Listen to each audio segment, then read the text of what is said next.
Hello everyone, my name is Kelly. First of all, I would like to introduce you my teammates. Hello, I'm Chris. Hello, my name is Vivian. Hello everyone, my name is Jean. Hello everyone, this is Jennifer. Hi there, this is Sherman. See you in a minute. Today our topic is the suggestion to Hong Kong government regarding how to facilitate the development and application of e-Hong Kong dollars. Here you can see the outline of our presentation. The format of currency has been under evolution throughout the ages, from barter trading to cards, which are widely implemented nowadays. In recent years, new formats including electronic money and cryptocurrency are emerging, which we believe will dominate the future. In terms of cryptocurrency, represented by Bitcoin, it's now being accepted by more and more nations, as we can see on the map. China is still holding conservative attitudes at this moment. Hong Kong is well known as a mature financial city with sophisticated legal system. To a certain extent, it may lag behind in accepting the new formats of money because it needs to establish legal phase first. Hong Kong used to be the pioneer of digital money. We launched the Octopus card in 1997, being the second contactless smart card system in the world. However, it did not closely follow the trend when digital payments, including Alipay and WeChat Pay, becomes popular in China since 2014. By end of 2016, Hong Kong finally released the stock value facility licensed to companies and banks. And in 2017, local players including PayMe by HSBC and Tap & Go by HKT appears in the market. By 2028, we believe Hong Kong will have established solid legal base to support the issuing of digital currency, e-Hong Kong dollars. A key to the successful development and implementation of e-Hong Kong dollars will be the technology innovation in the city, especially fintech. Since Hong Kong shares a lot of similarity with Singapore, another mature financial center, we would like to compare the fintech development in two cities and discuss some important factors that may make a difference. Thank you, Kelly. Hello, I'm Chris. Technology is known as the most critical factor for a successful implementation of fintechs. So in this chapter, we will compare Hong Kong and Singapore to find out why Singapore is doing better than us. It is commonly said that Hong Kong is strong in finance and weak in technology. For example, in Singapore, they can operate payment system and e-wallets without seeking approval, while rules introduced in Hong Kong require firms to have a license for stored value facilities. So Singapore sets a good example for Hong Kong to learn how to formulate its future development plan, and we will find out the secret of Singapore's success in the coming slides. Hong Kong and Singapore are well known as four Asian tigers due to their high growth economies since 1960. From the economies report like GDP per capita and Global Innovation Index, it is clear that Singapore has overtaken Hong Kong in the last 20 years. Compared with the R&D contribution to GDP, Singapore's GDP in R&D is 2.2%, while Hong Kong is only 0.73. In money, it is about $4 billion higher than Hong Kong. From the components of the Global Innovation Index, you find that Singapore has a high score in human capital and research.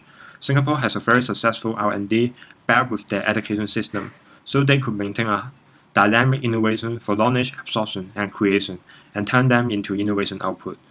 And global companies, they chose Singapore as their location for their base in Asia because of the highly skilled talent, world-class infrastructure, and outstanding commitment to innovation. The fintech in Singapore received a strong support from government, including funding and sandbox for development. Singapore government also created a fintech office to coordinate and promote Singapore as a fintech center. Singapore government has long-term vision and plans. They announced Intelligent Nation 2015 in 2008. It is worth to mention Smart Nation, that it is a program to create tech-enabled solutions by technologies, networks, and big data. They also make effort to incorporate the use of cashless payment into citizens' life. Except startup hubs and fintech innovation village, they also hold events regularly to maintain the dynamic in their ecosystem, so the company can build up their network and share the experience during the event. Many new products and services are in plan or in service. For example, Open Financial Service API to allow banks to share data and a blockchain infrastructure for cross-border interbank payments. They also delegate authority so the financial institutions are allowed to have their risk assessment when introducing new projects and services. In Hong Kong, fintech is still at an emerging stage. There are support from government, but for sure there's room for improvement in innovation, government support, and ecosystem. For example, HKMA had improved their sandbox last year. The improved sandbox does not mean that Hong Kong will succeed in fintech, but it is essential to try improving. Compared with Hong Kong, you can see Hong Kong is lack of long-term vision and plans. Fintech is expected to grow rapidly, so Hong Kong must catch up to maintain its competitive advantage. Block 71 is a good example for Hong Kong to learn how to create a good ecosystem. Cyberport is a business part also, but I think many people in Hong Kong still consider it as a property project. There's a story behind the success of Block 71. In 2010, NUS convinced Singapore to keep Block 71 as an experiment to form startups, and the government even rebuilt Block 73. Block 71 has the world's most successful startup community. It was built by creating an ecosystem with a friendly atmosphere and support from government, then to make Block 71 as a brand to expand overseas. It demonstrates how the startups scale up. NUS provides the venture financing, incubator, and network facilitator. But more importantly, the successful factor comes from the supply pools and demand pools. It is also something holding back Hong Kong to become a smart city. Even Hong Kong government start to increase their investment in innovation. The supply pools and demand pools is hard to build up in a short period of time. I will next pass my time to Vivian to continue the discussion on banking. Thank you, Chris. Hello, my name is Vivian, and now I'll discuss the banking system between Hong Kong and Singapore with HSBC and DBS. Hong Kong and Singapore, both seen as financial centers of Asia, both are seen with large potential to nurture the next unicorn startup and set up the global startup ecosystem within their supportive business and financial structure. Let's take a look at banking system in HSBC and DBS to get a better picture of the impact of government policies and public cultures on the startup ecosystem. HSBC was born from one simple idea, a local bank serving international needs. In March 1865, HSBC opened its doors for business in Hong Kong, and today serves around 38 million customers worldwide in 67 countries and territories. HSBC was established to finance the growing trade between Europe, India, and China. And from the outset, trade finance was a strong feature of the local and international business of the bank, a strength that has been recognized throughout its history. Through growth, acquisitions, and diversification, HSBC had transferred from an important regional bank into one of the world's leading financial organizations. Today, it's the world's 7th largest bank by total asset of US $2.521 trillion as of December 2017. HSBC is organized with 4 business groups: commercial banking, global banking and markets, retail banking and wealth management, and private banking. HSBC is committed to its purpose by connecting customers to opportunities and enabling business to thrive and economies to prosper. HSBC uses digital technology to make it simpler, better, and faster for their customers to bank with them, while keeping their money safe and data secure. HSBC is working with companies and leading scientists to harness next-generation technology. Following examples of digital innovations at HSBC: Your Face is Your Password, payment apps, and an innovation roundtable. Your Face is Your Password. HSBC customers can now log into mobile app using facial recognition technology. Biometrics such as voice, fingerprint, face, and retina scans offer a convenient alternative that can be significantly more secure. Payment apps. PayMe is a HSBC social payments apps that make it quicker and easier for people to transfer money to their friends and family instantly, securely, and for free with just a few taps on their phone, irrespective of the bank that they use. Another example, Innovation Roundtable lets their customers stay in control of their business anytime while grasping to more opportunities in the digital era, so as to embrace the latest technology in the pursuit of improving customer experience. HSBC have been actively investing in innovation to elevate our interactivity with the public, include refreshing their online platform, launching various new digital features to meet the growing business need. By investing in startups, HSBC is transforming the way they do things inside HSBC. Technology teams are working like fintech with a culture of fast-paced innovation that puts the customer first. HSBC also works with dozens of technology companies and research institutions around the world to advance its own digital capabilities by focusing on areas like AI, biometrics, blockchain, and data analytics. HSBC is also working with the Hong Kong government to develop the next generation of banking technology at a new digital innovation lab, because it aims to help the next generation of digital experts by mentoring and investing in startups and supporting talented young students. DBS Bank from Singapore, also known as the Digital Bank of Singapore. DBS is a leading financial services group in Asia, with over 280 branches across 18 markets with over 9 million customers. DBS key franchises are in Singapore, Hong Kong, China, Taiwan, India, and Indonesia. Headquartered and listed in Singapore with a growing presence in the three key Asian axes of growth, Greater China, Southeast Asia, and South Asia. DBS also have been recognized for their leadership in the region, having been named as Asia's best bank by several publications. In addition, have been named the safest bank in Asia by Global Finance for 9 consecutive years. As one of Asia's leading banks with a total asset of Singaporean dollars 518 billion, it provides a full range of services in consumer banking, wealth management, and institutional banking. DBS slogan is Live More, Bank Less. As a frontrunner in digital transformation, DBS seeks to deliver a new kind of banking that's so simple, seamless, and invisible that customers have more time to spend on the people or things they care about. DBS is reimagining banking through use of digital technology and innovation to extend their reach, enhance efficiencies, and create tomorrow's solution. In order to be truly digital to the core, it involves a complete transformation of the bank from the front to the back end. To be successful, DBS invested in people and skills differently, re-architect DBS technology infrastructure in the back end to be cloud native, have systems and ways of working that shorten the release time of new application, and enable scalability through ecosystem partnerships. To create a startup culture and mindset, DBS found that learning by doing and learning by partnering are key. DBS facilitated this by creating immersion programs such as sprints, scrums, and hackathons. DBS has also collaborated with schools, universities, and startups through incubator and accelerator programs. The last couple of years have conducted over 1,000 experiments in the bank and now have over 15,000 people engaged in innovation programs. Additionally, DBS have also refurbished their workplace to encourage collaboration and fresh perspectives, created dedicated areas for design, experimentations, and foster new project management system to shorten the trial cycle for new ideas. DBS also hired user experience professionals and anthropologists and co-located technology specialists and traditional bankers for better collaboration. For example, DBS Asia X is a space to collaborate with startups and broader fintech community to reimagine, inspire, and create the future of innovation. Located within the heart of Singapore's startup ecosystem, DBS Asia X boosts project pods and spaces, journey rooms, co-working space for up to 100 people, as well as auditorium and cafe. The 16,000 square feet space will be DBS hub to develop iconic customer and employee experience. Startups in either of the two places definitely need to look outside their city to truly grow. It is always challenging because one may easily focus on a niche that may be too specific to one of these two places and miss the bigger picture. It really comes down to mostly the Singaporean government having made things so much easier for startups over there than the Hong Kong government has. Once you have a fledgling startup ecosystem with a successful exits and funding, talent flourishes as they go out and build their own startups. That's what accelerates the Singaporean ecosystem once it gets rolling. Rather, HSBC is known for being conservative and risk-averse approach to business. In its technical management, HSBC has suffered a serious headline-making incident in which some customer data were allegedly leaked for money laundering or tax evasion related. And now, Jean will discuss the obstacles the Hong Kong government may face. Thank you, Vivian. Hello, everyone. My name is Jean.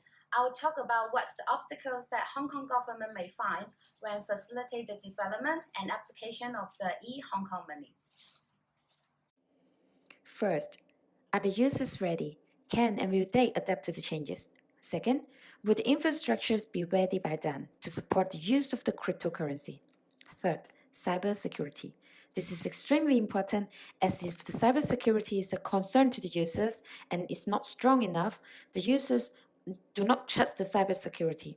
No matter how strong the infrastructures are, the cryptocurrency will not be launched successfully. Fourth, liquidity.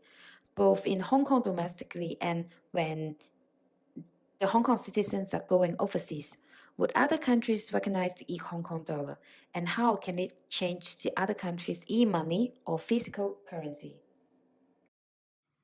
And now, Sherman, Jennifer, and me will go through the suggestion to the Hong Kong government. Here are our suggestions to the Hong Kong government of how they can facilitate the development and application of the e-Hong Kong money.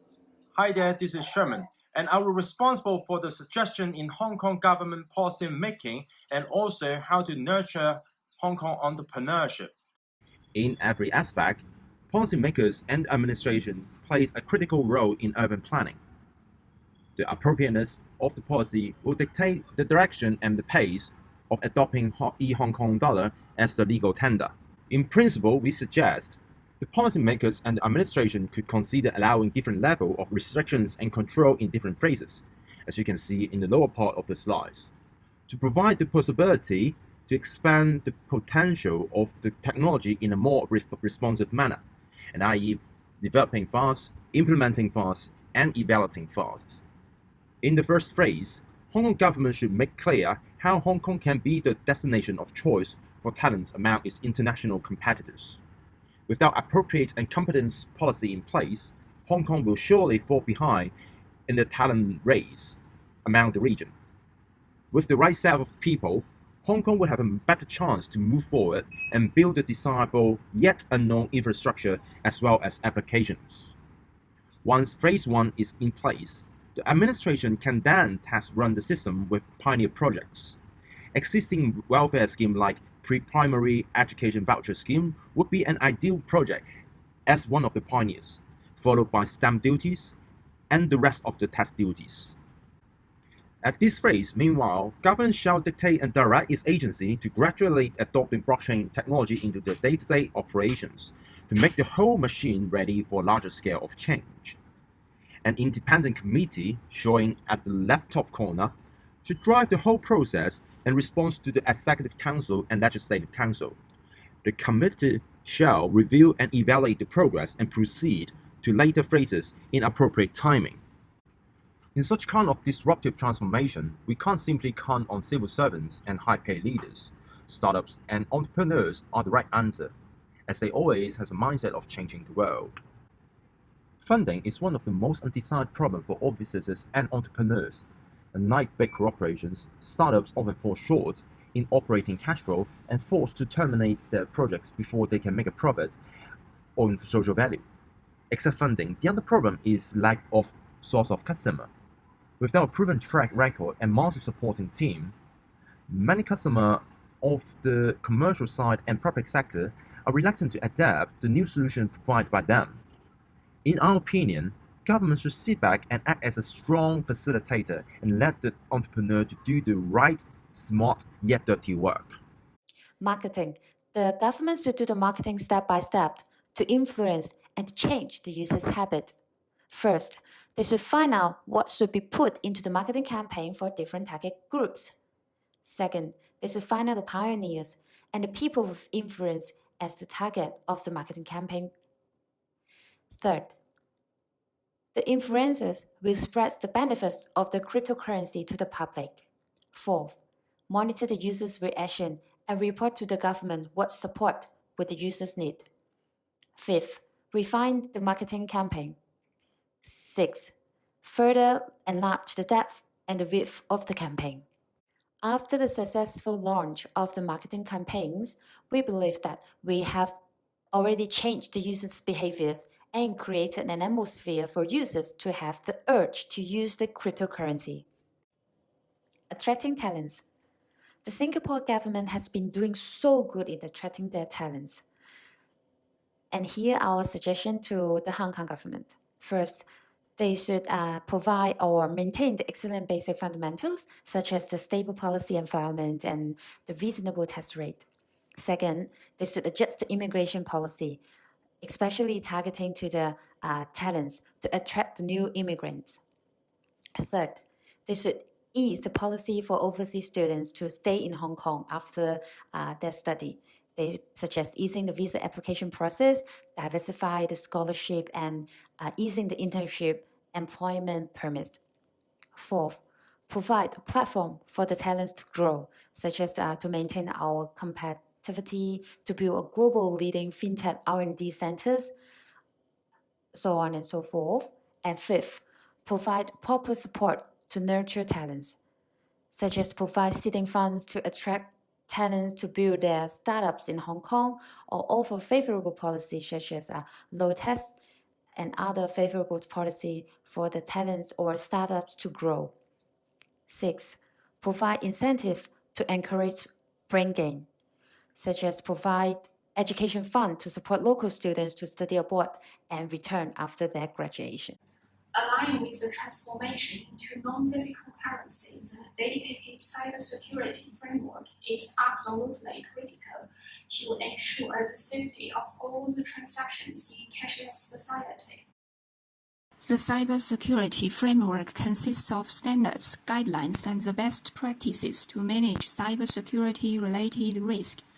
And for government, its prioritized, flexible, and cost-effective approach helps to promote the protection and resilience of critical infrastructure and other sectors important to the economy and national security. The Hong Kong government shall assist all the banking institute or relevant department in choosing the best services and organization mix to meet the advanced technology. The remap challenges project-to-project transitions or changing of requirements in the cryptocurrency transformation and technology awareness. The whole integration cycle starts with identify and prepare for the contingencies, design suitable cybersecurity life cycle combined with assets like software, even talented people. The most fundamental IT infrastructure for government if transferring to digital currency society shall focus on blockchain. The blockchain is a decentralized ledger of all transactions across a peer-to-peer network. Using this technology, participants can confirm transactions without the needs of a central authority. Potential applications include fund transfer, setting trades, voting, and many other users. Previously, when you send transactions to traditional banks, it's a common thing to take days to be completely settled. This is due to protocols in the bank transferring software, as well as the fact that financial institutions are only open during business hours weekly. You also have banks located in various time zones all around the world, with delays processing times. But it's not happening on blockchain. Blockchain technology works 24 hours a day, 7 days a week, which means blockchain-based transaction processes quicker. Its open source structure means that other users of the network can read and confirm or unconfirm the informations. The essential things of being open source is that it can't save locked data without majority blockchain network users. Besides, blockchain allows you to execute transactions without the needs of a third party, which is often a bank or a central server. Since the intermediary is absent, then you no need to keep it, which allows you to get rid of impressive expenses. In conclusion, whether Hong Kong dollars can be developed and implemented successfully depends on how Hong Kong government ready itself in coming 10 years, in terms of both software and hardware. We're looking forward to welcoming in Hong Kong dollars soon. That's all about our presentation. Thank you so much for your attention.